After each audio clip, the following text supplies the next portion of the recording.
Welcome to government exam prep learning platform. तो आज हम डिस्कस करने वाले हैं Israel Palestinian conflict and Al Aqsa mosque. तो ये जो अल अक्सा मॉस्क है वो रिसेंटली अभी के दिनों में न्यूज़ में ही है। तो इनसे सारी जुड़ी बातें हैं वो ये है इजराइल पैलेस्टाइन कॉन्फ्लिक्ट, क्योंकि ये जो मस्जिद है जो मॉस्क है ये जेरूसलम में स्थित है और जो इजराइल की राजधानी मानी जाती है, यानी इजराइल की राजधानी है।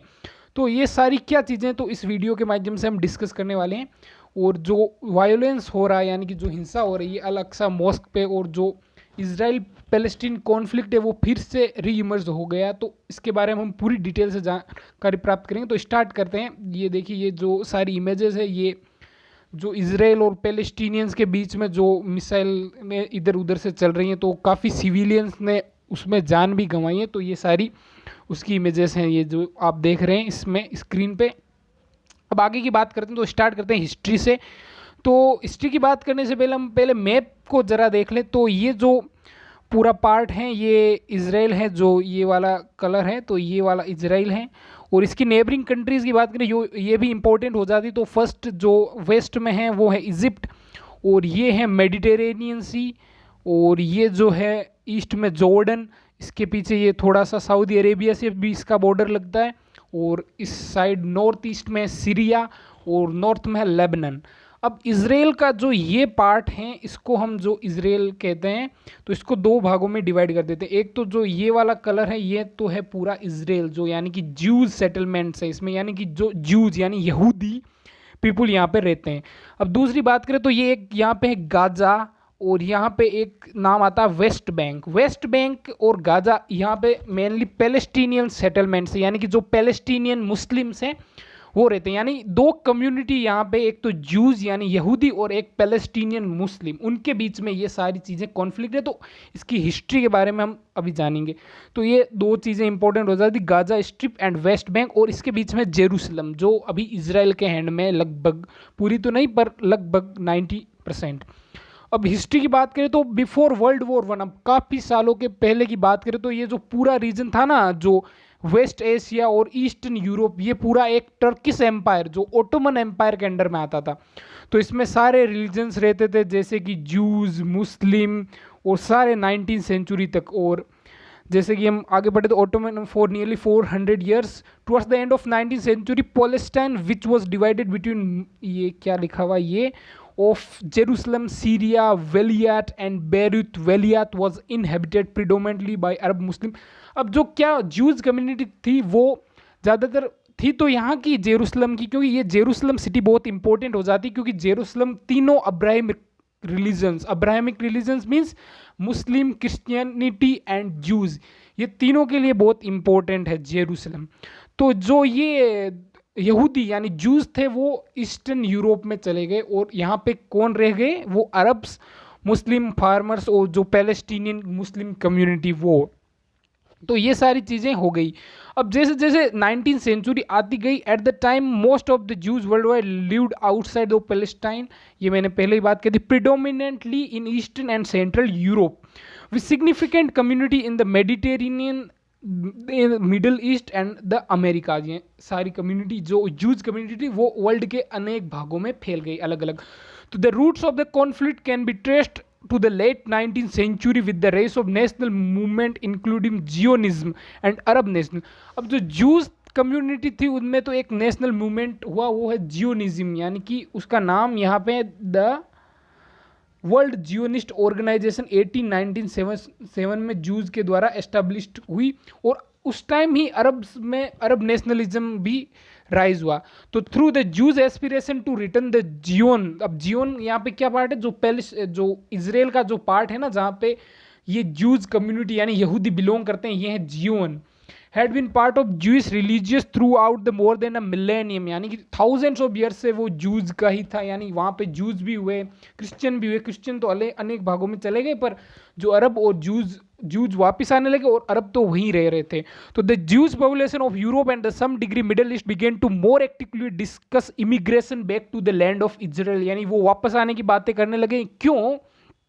क्योंकि उनका जो रिलीजियस परसिक्यूशन हो रहा था उन बाकी के एरिया में, तो उन्होंने सोचा कि हम वापस चले जाएं अपने होमलैंड पे। And the reestablishment of the Jewish nation only during 1859 to 1880, यानी कि मैंने जो बताया कि द जूइस जो organize the world Zionist organization, तो उसकी एस्टेब्लिशमेंट की ने largely as a solution of the widespread persecution of the Jews, ये जो उनका परसिक्यूशन हो रहा था बाकी के एरियाज में, और ये परसिक्यूशन अपनी पीक पर तब पहुंच गया वर्ल्ड वार सेकेंड में, वेन नाजी जर्मनी, जो नाजी जर्मनी के बारे में तो आपने सुना ही होगा कि कैसे हिटलर ने जूज जो यहूदी लोगों को कंसंट्रेशन कैंप में रखा, उनकी हत्याएं करवा दी। तो ये सारी चीज़ें तो ये तो बाद की बात है, पर अभी हम बात कर रहे हैं at the starting of 20th century. तो ये सारे प्रोसिक्यूशन से तंग आके जूस ने कहा कि हम तो अपने होमलैंड जाएंगे और अपना एक अलग जूज स्टेट बसाएंगे, वो था Israel. As a result the Zionist movement, the modern movement of for the creation of the homeland of Jews people was establish as a political movement in 1897 with the establishment of the Zionist organization.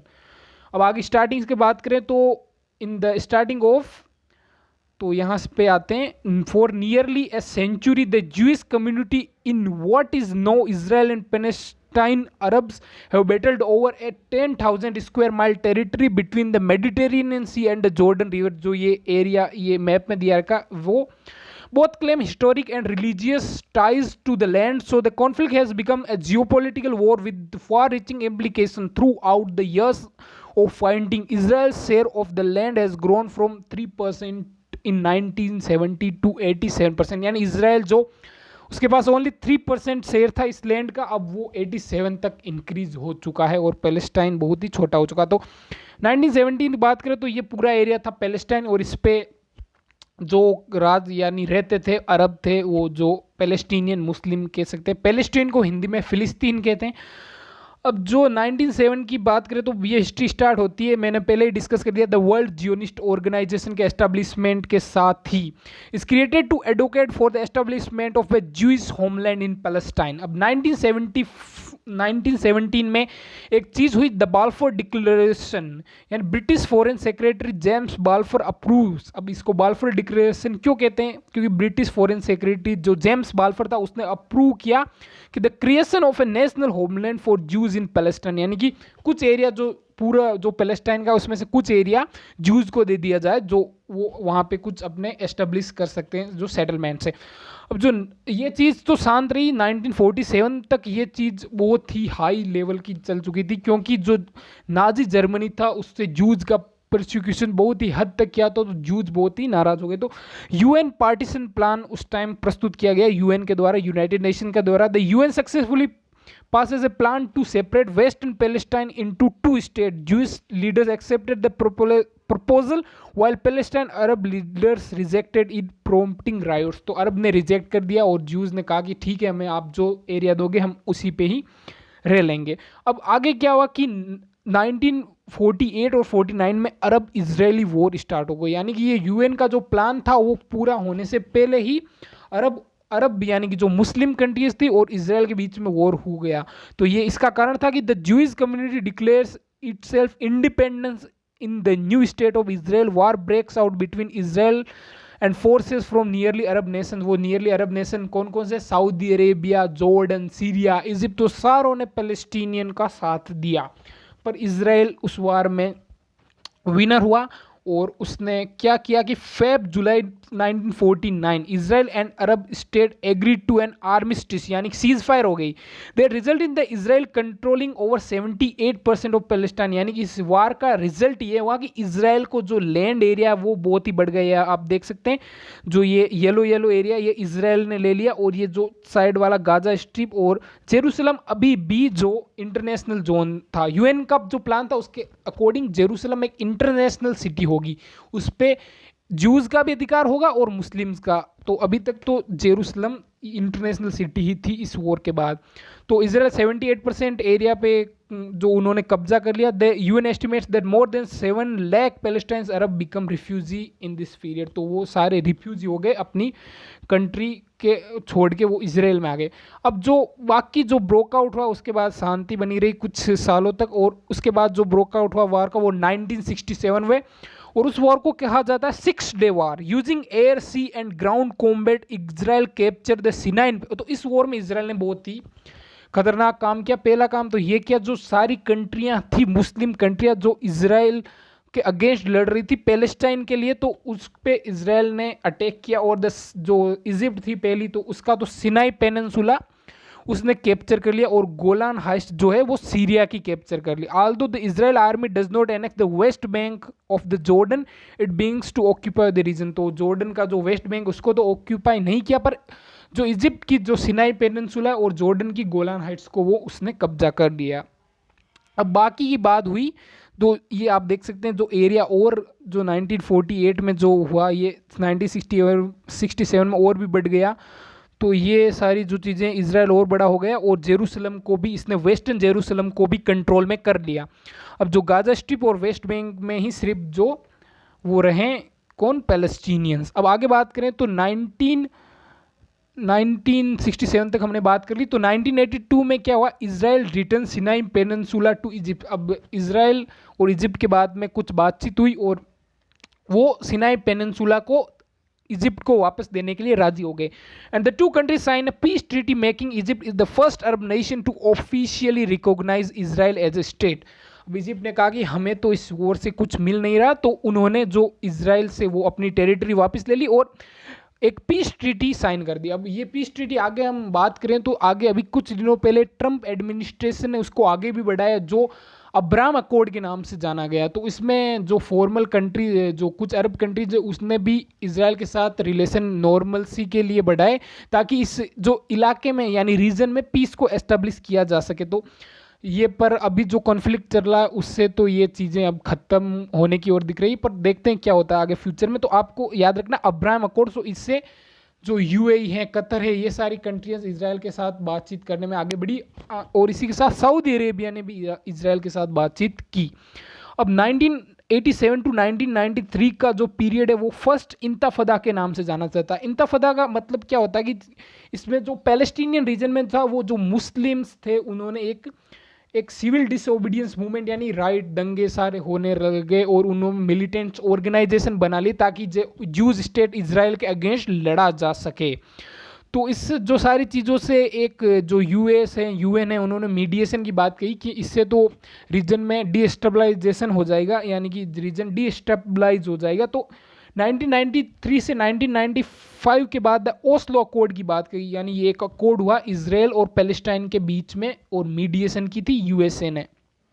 तो Palestine and Israel sign the declaration of principle in which both nations seek recognition as autonomous governing bodies. The West Bank is split into 3 zones, one fully controlled by Palestinian authority and that's joint controlled and one that's है in Israel hand. तो एक तो Palestinian को दे दिया गया जो West Bank का part, एक जो जॉइंटली कंट्रोल किया गया, और एक जो इजराइल के हैंड में था। अब 2000 इसके बाद भी शांति के प्रयास किए गए, जो कैंप डेविड समिट है।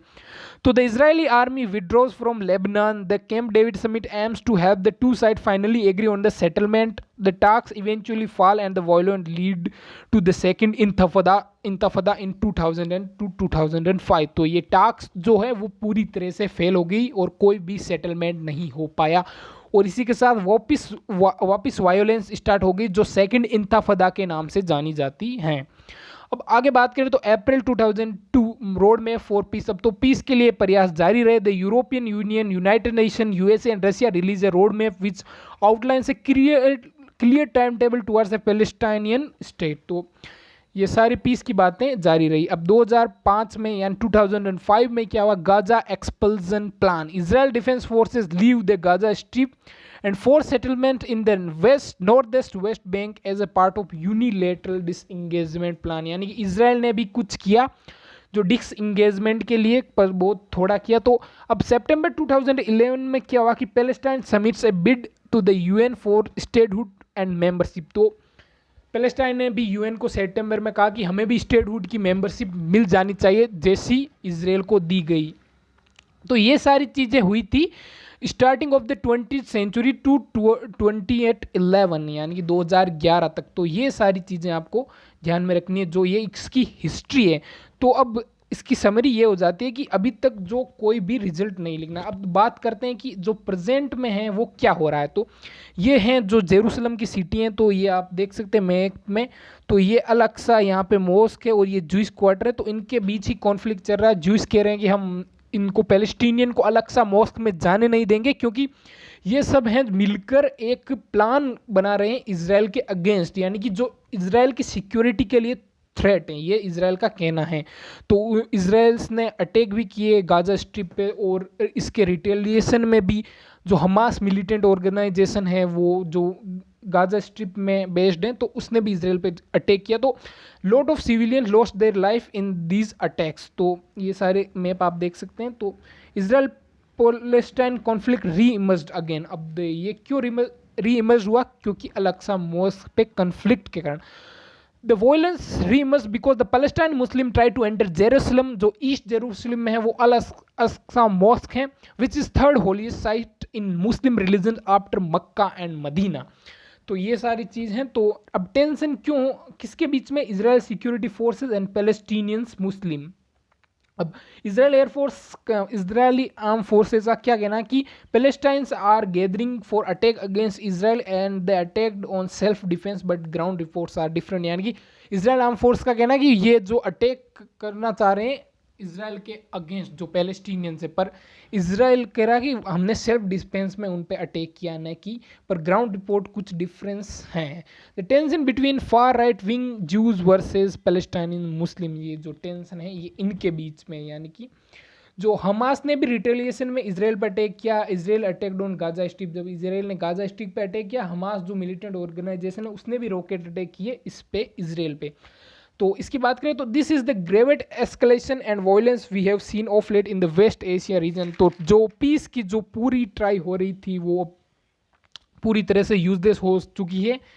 और अब क्या बात करें तो अब इसमें एक्सटर्नल प्लेयर्स भी आ रहे हैं, जैसे Russia, Iran, Saudi, USA, Turkey to reap their benefits. अब जैसे रसिया है जो सऊदी है तो वो तो अभी किसी को सपोर्ट नहीं करता है यूएस की तरफ है, तो पर इसमें ईरान और सऊदी जो शिया सुन्नी कॉन्फ्लिक्ट वो भी वापस रीइमर्ज हो सकता है। और जो रिजल्ट क्या होगा कि रीजन को डिस्टेबलाइज करेगा। और जो तुर्की वो मुस्लिम वर्ल्ड का लीडर बनना चाहता है तो उसमें भी एक प्रॉब्लम है कि वो भी, तो ये अगर सारे एक्सटर्नल प्लेयर्स आ गए तो ये कॉन्फ्लिक्ट और भी बड़ा होना चाहिए। अब वे फॉरवर्ड यानी कि इसका वे यानी इससे बाहर कैसे निकले, तो क्या पॉलिसी होनी चाहिए? तो सारी कंट्रीज को टुगेदर आना चाहिए और इस जो कॉन्फ्लिक्ट को सोल्व करने का प्रयास करना चाहिए, ताकि कम से कम लोगों की जान जाए और इसको इजीली सोल्व किया जा सकते। और इसी के साथ जय Hind, thanks for watching, like and share, subscribe for more.